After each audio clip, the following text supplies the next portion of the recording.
दोस्तों, स्वागत है आपका हमारे यूट्यूब चैनल में।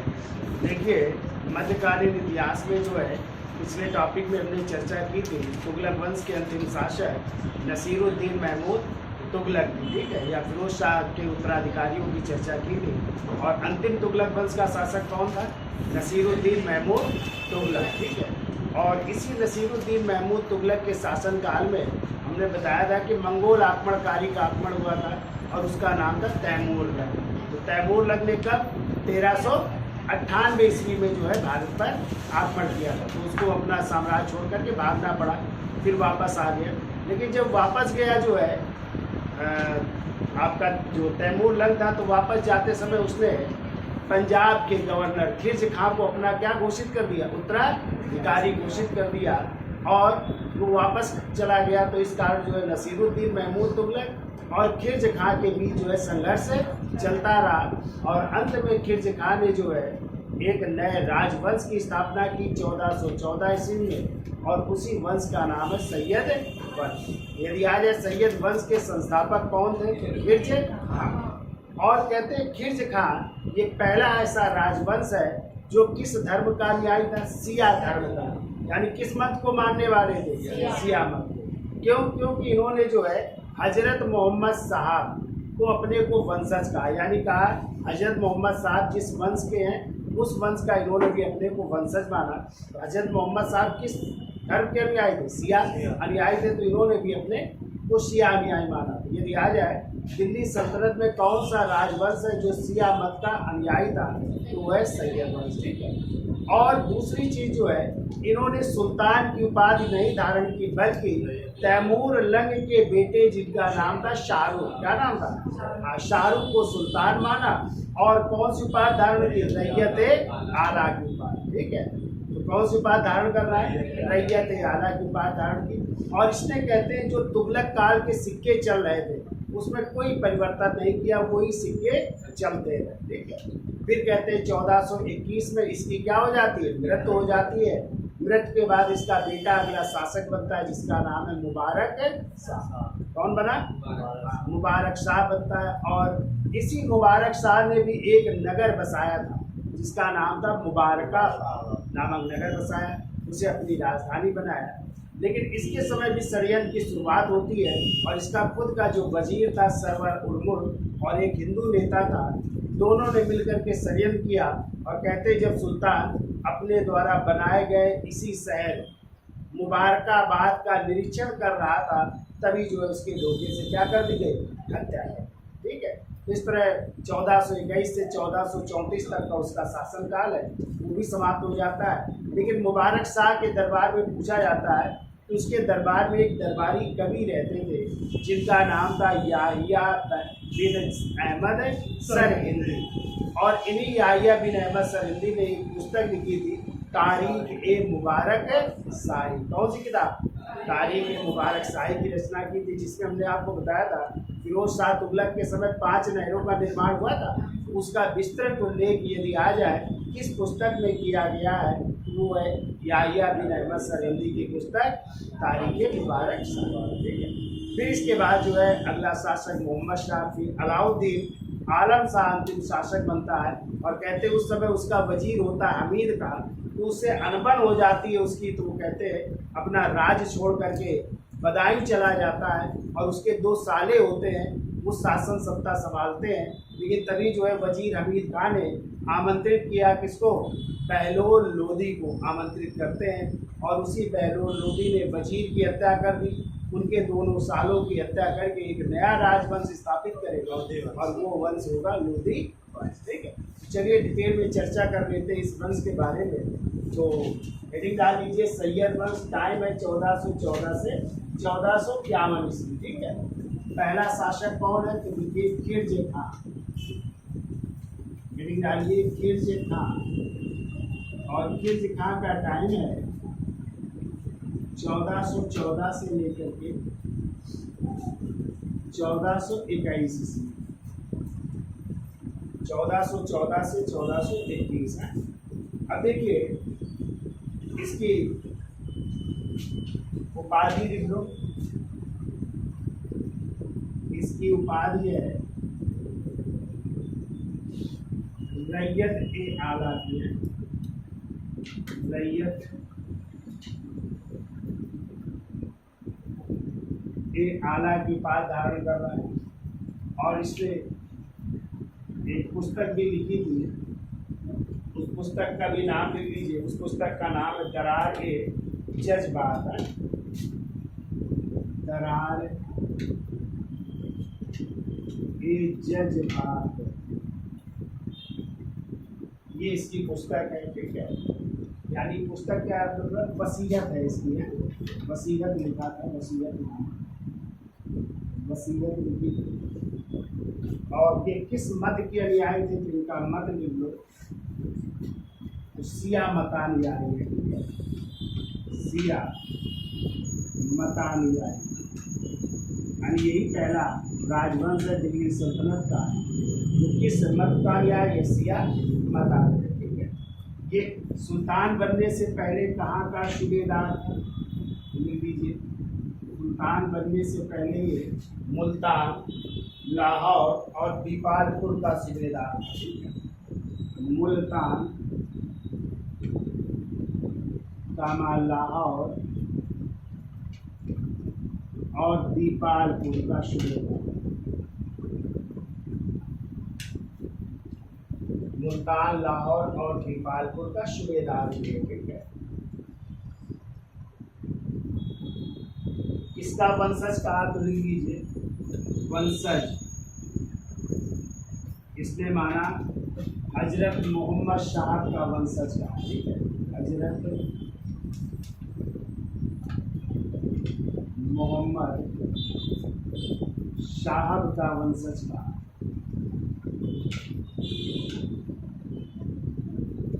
आपको पता है इस्लाम धर्म के पैगंबर कौन है, हजरत मोहम्मद साहब है, उनका अपने को वंशज कहा। ठीक है,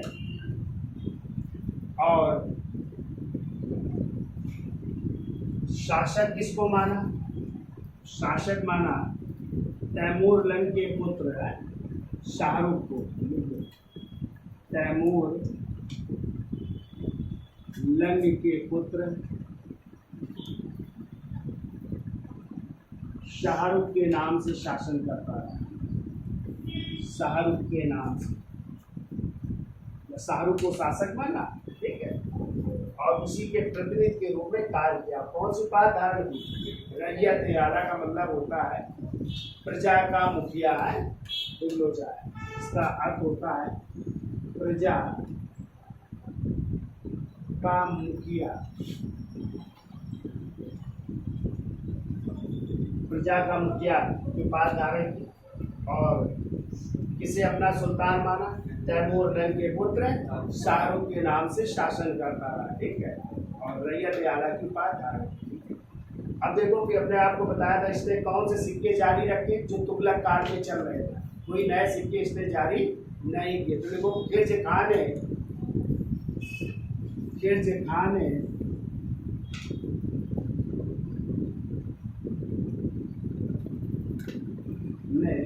सिक्कों पर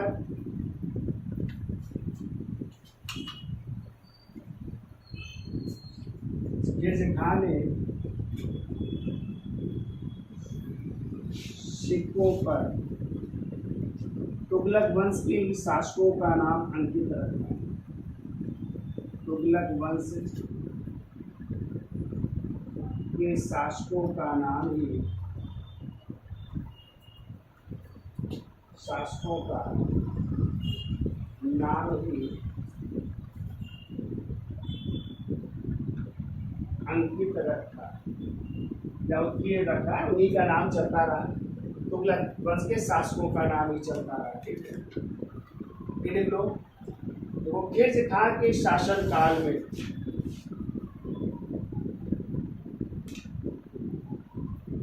खिलजी खान के शासन काल में पंजाब, खिलजी खान के शासन काल में पंजाब, कामा, मुल्तान एवं सिंध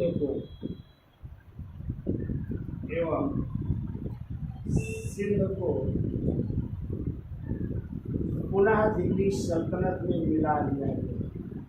देखो ये दिल्ली सल्तनत में पुनः मिला लिए जा रहे हैं। पुनः दिल्ली सल्तनत में मिला लिया गया। किसे मिला लिया गया? पंजाब, मुल्तान और सिंध को दिल्ली सल्तनत में मिला लिया जा रहा है। ठीक है, ये देखो 20 मई 1421 ईस्वी, 20 मई 1421 ईस्वी को इटावा से आते समय, इटावा से आते समय बीमारी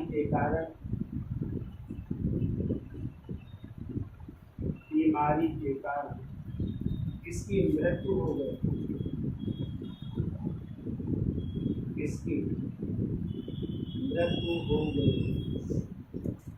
उस तरह 14 से लेकर के 1421 ईस्वी तक ये शासक रहता है। ठीक है, अब इसकी मृत्यु हो गई तो अगला शासक कौन बन रहा है? इसका बेटा, जिसका नाम है मुबारक शाह। याद हो जाएगा। तो ये खास किस वंश का संस्थापक है? कई बार पूछा गया क्वेश्चन। ठीक है, अभी भी किसी एग्जाम में आया था कि सैयद वंश के संस्थापक कौन थे, तो क्या बात हो गई? कौन सी उपाधि धारण की थी इसने? आप सुल्तान की उपाधि ना धारण करके कौन सी उपाधि? रैयत आला, जिसका अर्थ होता है प्रजा का मुखिया। और एक वसीयतनामा लिखा था, किस नाम से? करारे जज्बात के नाम से। किस धर्म का मतानुयायी था? तो शिया धर्म का। हमने आपको बताया दिल्ली सल्तनत का एकमात्र राजवंश है जो किस धर्म का अनुयायी है? शिया। और इसने अपने को किसका उत्तराधिकारी माना या किसका वंशज माना? हजरत मोहम्मद शाह का अपने को वंशज माना। सुल्तान बनने से पहले कहाँ का सूबेदार था?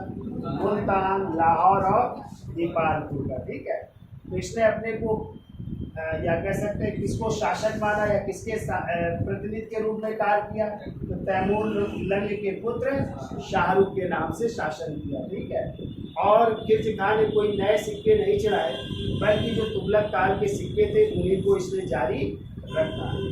और इसकी जो खासियत क्या है, उसने कौन से प्रांत जीत लिए?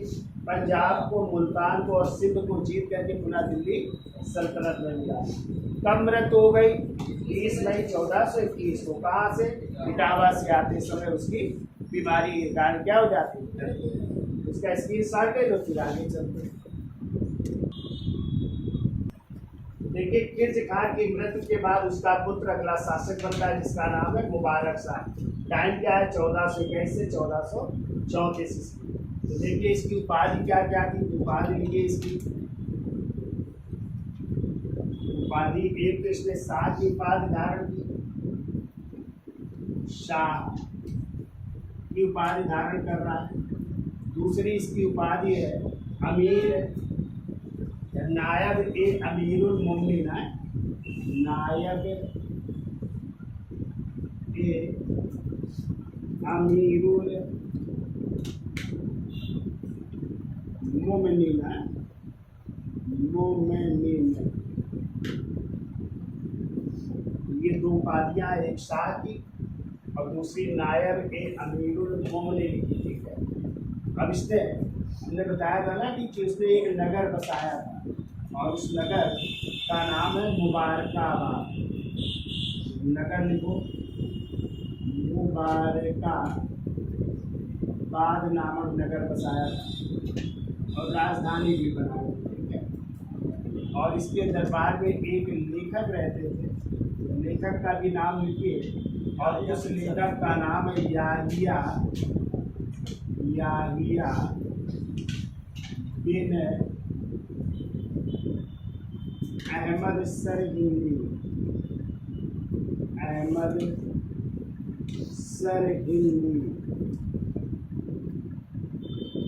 ये लेखक रहते हैं और इन्होंने ये किताब लिखी थी जिसका नाम है तारीख ए मुबारक शाही। पुस्तक लिख लीजिए, तारीख ए मुबारक शाही। ये पुस्तक है इसकी। ठीक है, तारीख मुबारक था। और हमने आपको बताया था इसी में जो है किन फिरोज शाह तुगलक द्वारा जो नहरें निर्माण की गई थी उनका नाम है ना, उलूग खानी नहर, आप लोगों ने पढ़ा था, राजवाही नहर, वो तो ये रहते थे इनके दरबार में। ठीक है,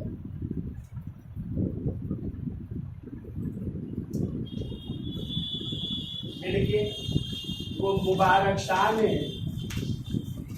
ये पहला सुल्तान है जो अपने नाम के सिक्के चला रहा है, जबकि किस खान ने तुगलकों के ही सिक्के जारी किए थे। तो वो मुबारक शाह ने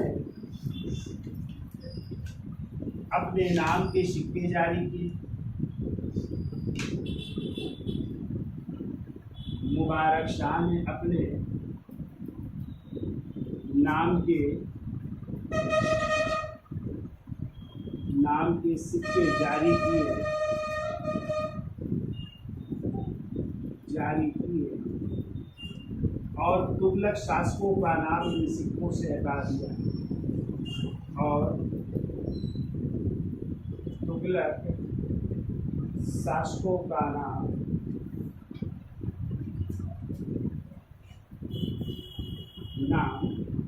इन सिक्कों से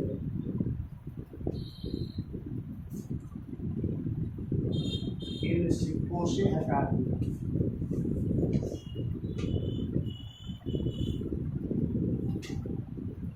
तुगलक शासकों के नाम हटा दिए गए इन सिक्कों से।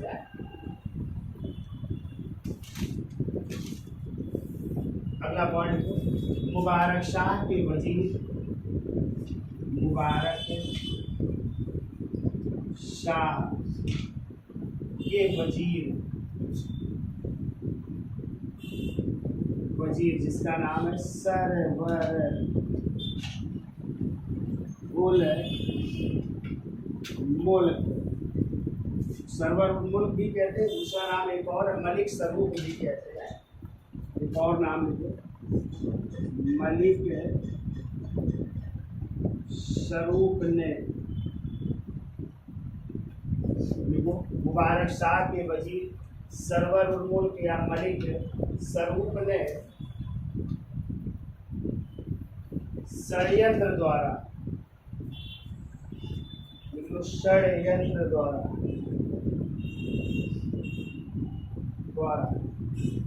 एक हिंदू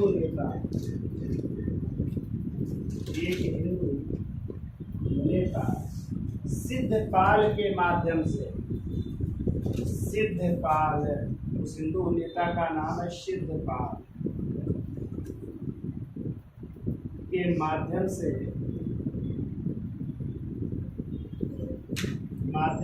19 फरवरी 1434 ईस्वी को उस समय हत्या करवा दी,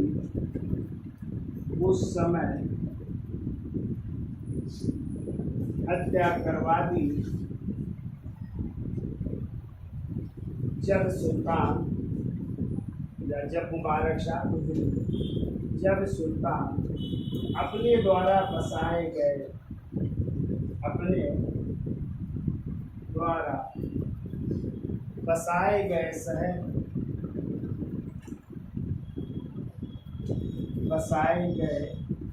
शहर, कौन सा शहर बसाया था? मैंने आपको बताया था मुबारकाबाद शहर बसाया, तो उसी का क्या कर रहा था? निरीक्षण कर रहा था। देखो, अपने द्वारा बसाए गए शहर मुबारकाबाद का निरीक्षण कर रहा था, शहर मुबारकाबाद का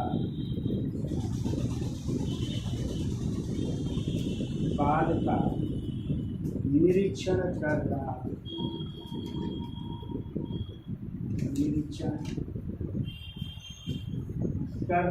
था,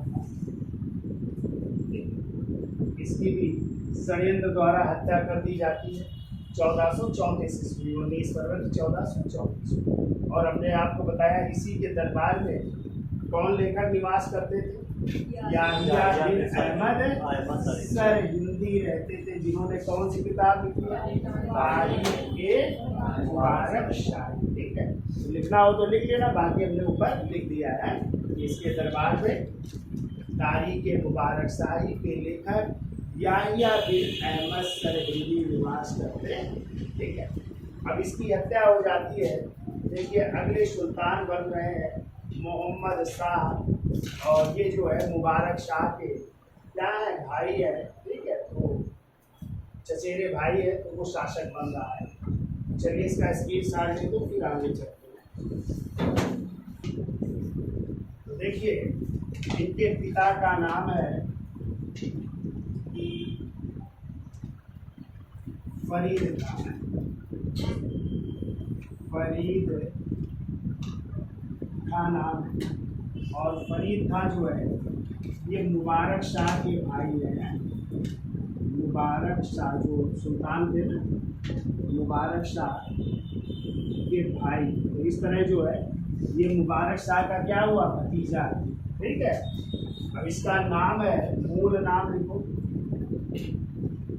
मूल नाम है मोहम्मद बिन फरीद खान। मोहम्मद बिन फरीद खान। मोहम्मद बिन फरीद। ठीक है, और किस नाम से शासक बन रहा है, मोहम्मद शाह के नाम से। शासक देखो बन रहा है मोहम्मद शाह,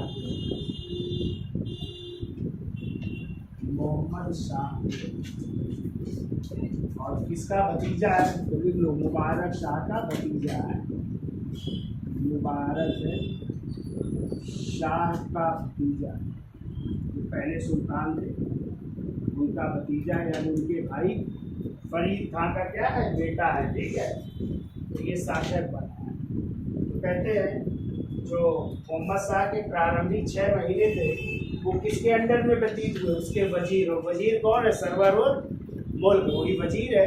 लेकिन 6 माह बाद जो है उसकी हत्या करके वजीर कमाल उल मुल्क को बना देता है। किसको, कमाल उल मुल्क को बना देता है। लेकिन इसी के शासन काल में मालवा के शासक का आक्रमण हो रहा है, और तब ये आमंत्रित करता है किसको, बहलोल लोदी। और बहलोल लोदी आया, उसने जो है मालवा के शासक को भगा दिया।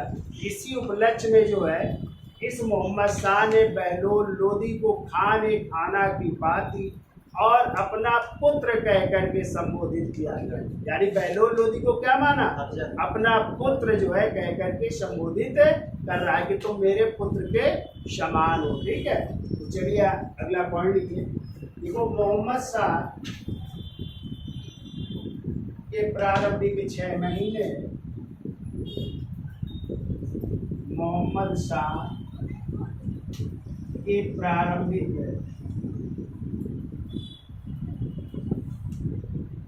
6 माह वजीर सरवर उल मुल्क के आधिपत्य में बीते। वजीर सरवर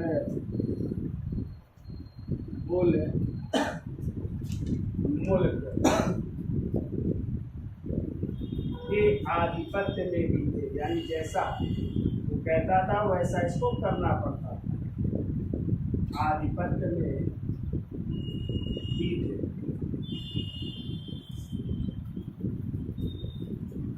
परंतु 6 माह बाद सुल्तान ने, परंतु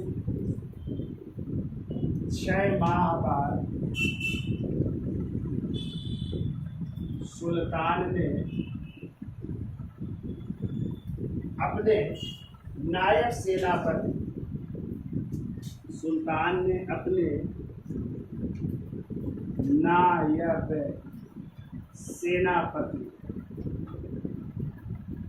और उसका नाम है कमाल उल मुल्क, तो मिलते जुलते याद रखिएगा, कमाल उल मुल्क की सहायता से, कमाल उल मुल्क की सहायता से वजीर का वध करवा दिया। की सहायता से वजीर का वध करवा दिया। इस तरह वजीर सरवर उर्मुल्क क्या हो गया, मारा गया। ठीक है, इसके द्वारा तो अपने नायक सेनापति जिसका नाम है कमाल मुल्क द्वारा जो है उसकी हत्या करवा दी 6 महीने बाद। ठीक है, अगला पॉइंट को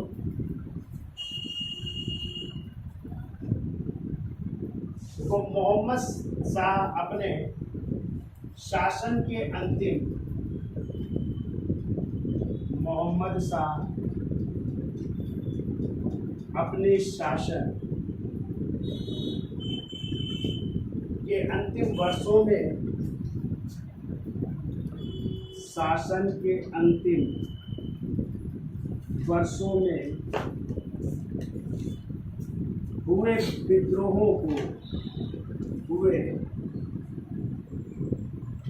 विद्रोहों को दबाने में असफल रहा, दबाने में असफल रहा।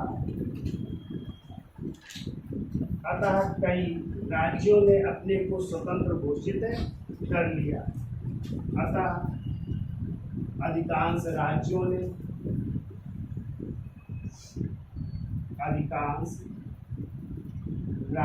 ने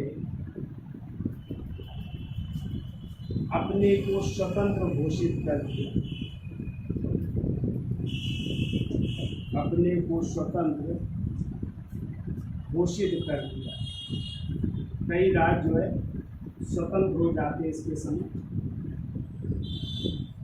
स्वतंत्र घोषित कर लेते अधिकांश राज्य। ठीक है, अब देखो इसका अर्पण हो रहा है, तभी हमने बताया था मालवा के शासक महमूद खिलजी का। इसका स्क्रीनशॉट ले लो, आगे चलते हैं याद हो जाएगा। मोहम्मद शाह पिता का नाम फरीद का, जो किसके भाई थे, मुबारक शाह। तो इस तरह ये जो है मुबारक शाह का क्या हुआ, भतीजा हुआ ना। मूल नाम क्या था इसका, मोहम्मद बिन फरीद का। किस नाम से गद्दी पर बैठा, मोहम्मद शाह के नाम से। कौन थे इसके 6 माह तक वजीर, सरवर मुल्क, और उसी के अंडर में इसका जो है प्रशासन भी था। फिर 6 माह बाद उसने अपने नायक सेनापति किसकी मदद से, कमाल मुल्क की मदद से, किसकी, वजीर सरवर मुल्क का क्या करवा दिया, हत्या करवा दिया, बंद करवा दिया। लेकिन इसी के समय जो है शासन के अंतिम वर्षों में कई विद्रोह हुए जिनको दबाने में असफल रहता है। तो कई राज्यों ने अपने को क्या कर दिया, स्वतंत्र घोषित कर दिए। ठीक है, चलिए इसकी सार ले लो, फिर आगे चलते हैं। लेकिन मालवा के शासक महमूद खिलजी ने, मालवा के शासक, उसका नाम है महमूद खिलजी। महमूद खिलजी ने दिल्ली की ओर आक्रमण किया, दिल्ली की ओर आक्रमण किया।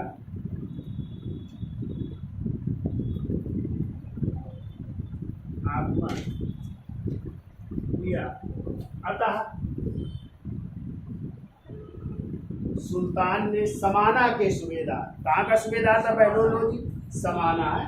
अतः सुल्तान ने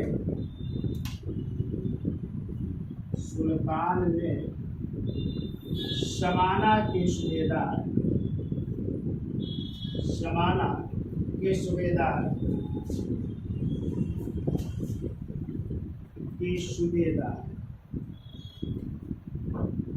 बहलोल लोधी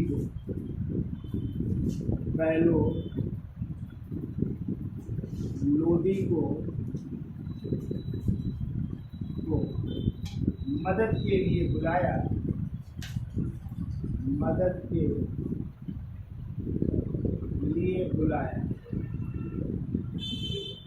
जब इसको बुलाया गया तो महमूद खिलजी जो है वापस लौट जाता है। ठीक है, तो बहलोल लोधी को बुला रहा है और इस कारण जो है महमूद खिलजी क्या हुआ, वापस लौट गया। ठीक है, देखिए अतः खुश होकर सुल्तान ने,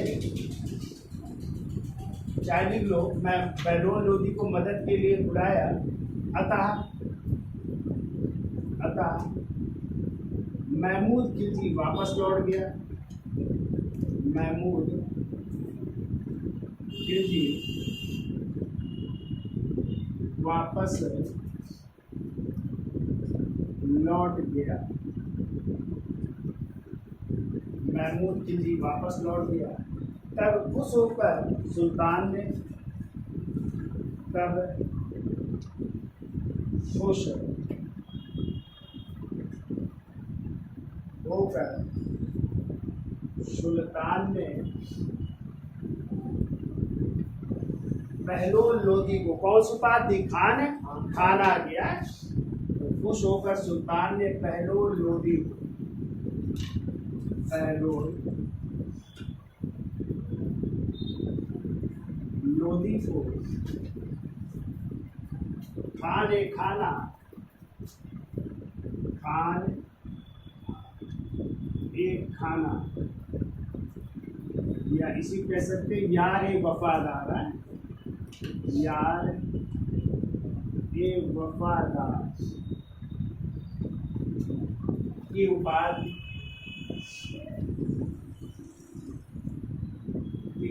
दी और अपना पुत्र कहकर संबोधित किया। और अपना पुत्र, और पुत्र को हम कई बार बता चुके हैं, फर्जंद भी कहते हैं, फर्जंद कहकर संबोधित किया, कहकर संबोधित किया। अपना पुत्र कहा, किसको? बहलोल लोधी को कहा। ठीक है। अब देखिए, मोहम्मद शाह की जब मृत हो गई तो उसका बेटा जिसका नाम है अलाउद्दीन आलम शाह, तब 1445 से 1451 से, तो इस समय जो है वजीर जो कमालुल मुल्क था उसकी जगह वजीर हो गए हमीद खां। कौन हो गए? और कहते हैं आलम शाह की जो है वजीर से पटती नहीं थी, इस कारण वो जो है छोड़ करके कहाँ चला गया? बदायूं। और कहाँ में? बदायूं में ही सुरक्षित। और अपने 2 सालों को उसने जो है उत्तराधिकारी यहाँ पे घोषित कर दिया। तो दोनों साले देखते रहे, लेकिन तभी हमीद खान ने फिर आमंत्रित किया किसको? बहलोल लोधी को। तो बहलोल लोधी आता है और आने के बाद जो है वजीर की भी, हमीद खान की भी हत्या करेगा, उनके 2 साले उनको भी मारेगा, और फिर जो है वो आमंत्रित करेगा किसको? अलाउद्दीन आलम शाह को कि आप जो है गद्दी संभालिए आकर के। तो वो कहेगा मुझे गद्दी नहीं चाहिए, मैं बदायूं में ही खुश हूँ और तुम मेरे भाई की तरह हो, क्योंकि मेरे पिता ने तुमको क्या कहा था? पुत्र कहा था, अपना फर्जंद कह करके संबोधित किया था। तो तुम मेरे भाई की तरह हो, तुम अब दिल्ली की गद्दी देखो, मैं बदायूं में ही खुश हूँ। और कहते हैं कि वो बदायूं में लगभग 1475 ईस्वी तक शासन करता रहा, लेकिन दिल्ली में सत्ता क्या हो गई? परिवर्तित हो गई। 1451 में कौन सा वंश आ जाएगा? लोधी वंश आ जाएगा। ठीक है। लेकिन वो जिंदा रहा कब तक? 75 तक उसने बदायूं से शासन करता रहा। चूंकि शासक कौन बनेगा? बहलोल लोधी। तो उसने भी बनाए रखा, चूंकि वो भी उसके भाई जैसा था, नहीं था, तो वो वहाँ पे शासन करता रहा। तो ये कहानी है अलाउद्दीन आलम शाह। तो इसका स्क्रीनशॉट ले लो, फिर आगे चलते हैं। देखिए, अगले सुल्तान बनना है अलाउद्दीन आलम शाह। टाइम है 1445 से 1451। देखिए, पिता का क्या नाम है इनका? पिता का नाम है मोहम्मद शाह, मोहम्मद शाह का पुत्र। और कहते हैं बड़ा विलासी और आनंद पसंद व्यक्ति था। ठीक है। देखो, अलाउद्दीन आलम शाह, अलाउद्दीन आलम शाह मुकेश की तरह है। आलम शाह आराम पसंद, आराम पसंद एवं विलासी प्रवृत्ति वाला, वो विलास में लिप्त रहता था। विलासी प्रवृत्ति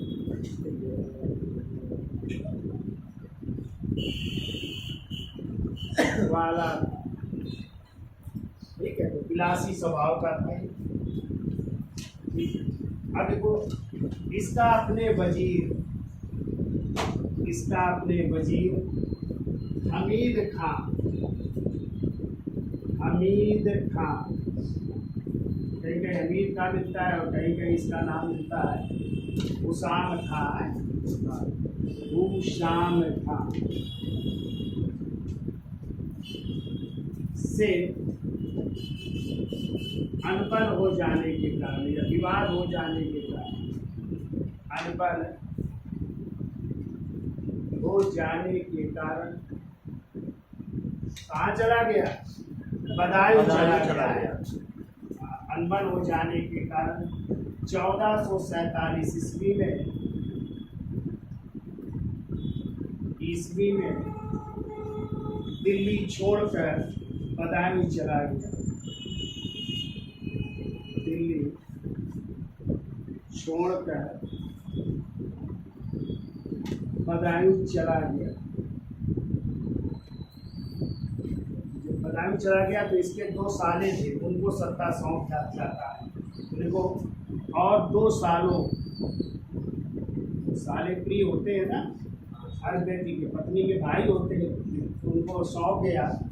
एक तो थे सहना ए सहर, एक भाई का नाम था सहना ए सहर, और कहते ही हमेशा जो है सहनाई ही बजाया करता था, इसलिए इसका नाम पड़ गया सहना ए सहर। ठीक है, तो सहनाई बजाया करता, सहनाई वादक का है, सहनाई बजाया करता।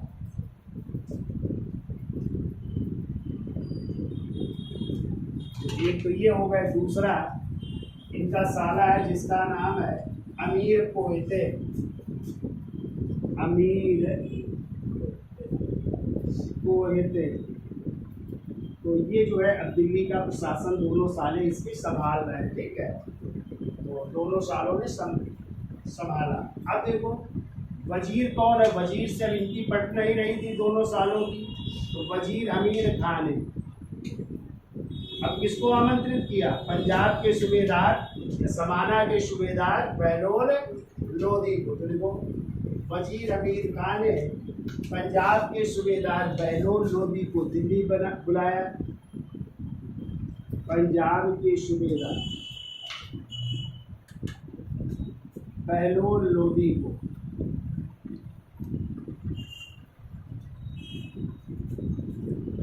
दिल्ली बुलाया।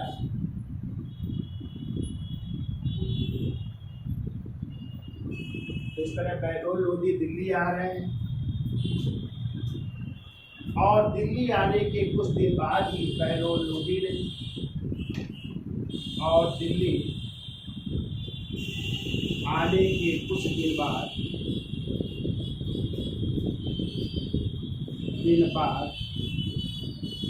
बहलोल लोधी ने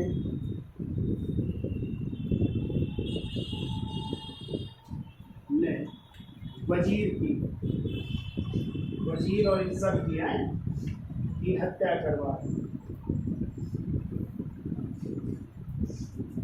करवा दे रहा है। ठीक है,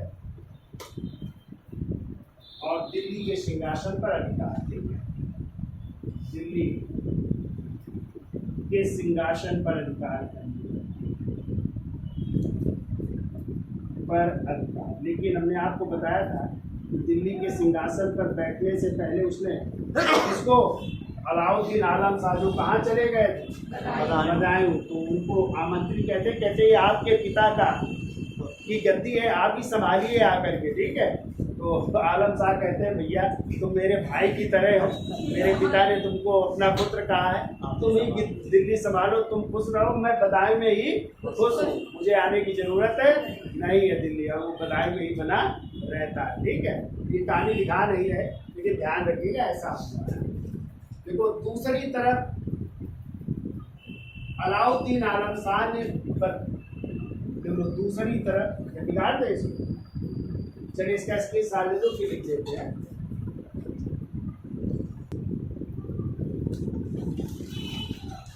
अलाउद्दीन आलम शाह ने अपने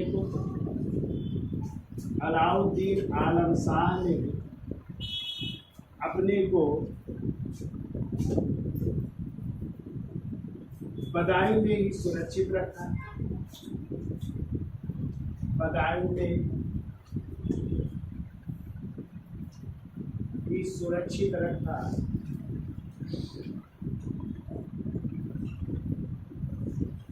जहां 1475 या 76 ईस्वी में उसकी मृत्यु हो गई। बदायूं में इसकी क्या हो रही, मृत्यु हो रही। उसमें वहीं से शासन करता रहा, बदायूं से ही शासन करता रहा। अब देखिए, इसके समय भी लोग मजाक में कहा करते थे, देखो इसके समय लोग व्यंग्य पूर्वक कहा करते थे, इस देखो शेरशाह ए आलम, देखो शेरशाह ए आलम की सल्तनत दिल्ली से कहाँ तक है, पालम। इसके बारे में भी है, जैसे नसीरुद्दीन महमूद तुगलक के बारे में, वैसे इसके काल में भी है का राज्य दिल्ली से, का राज्य दिल्ली से पालम तक, दिल्ली से पालम तक है। जैसे नसीरुद्दीन महमूद तुगलक के बारे में कहा करते थे कि सुल्तान की सल्तनत दिल्ली से पालम तक है, वैसे ही इसके समय भी। अब लिख लो, अमीरों का स्वर्ण काल यदि आ जाए, किसके काल को कहते हैं? देखो, अमीरों का स्वर्ण काल कहते हैं सैयद वंश को है।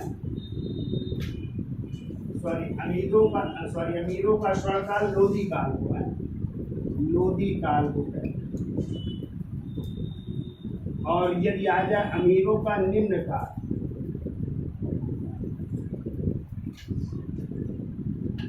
अमीरों का निम्न काल कहते हैं बलवन के काल, बलवन के काल को। निम्न काल लोधी काल को, और जबकि कुछ अमीरों का स्वर्ण काल जो है किसको, लोधी काल को, और निम्न काल बलवन के काल। देखो, तुगलक काल को, तुगलक काल को विजारत का स्वर्ण काल, यानी वजीरों का स्वर्ण काल है, विजारत का स्वर्ण काल। दोनों क्वेश्चन आए, याद रखिएगा। विजारत का स्वर्ण काल कहा जाता है, जबकि लोधी काल को विजारत का निम्न काल, लोधी काल को विजारत का निम्न काल, यानी इनके समय वजीरों का काम खत्म लोधी काल में, विजारत का निम्न काल है। ये भी याद रखिए, दोनों क्वेश्चन पूछे गए। यदि तो साहूकारों का काल यदि आ जाए, साहूकारों का स्वर्ण काल,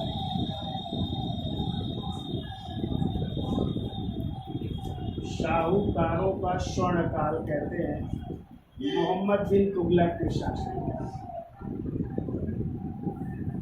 मोहम्मद बिन तुगलक के शासन। तो ये भी कुछ चीज़ें याद रखिएगा। तो ये सैयद वंश खत्म होता है।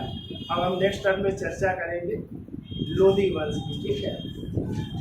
तो जय हिंद, धन्यवाद।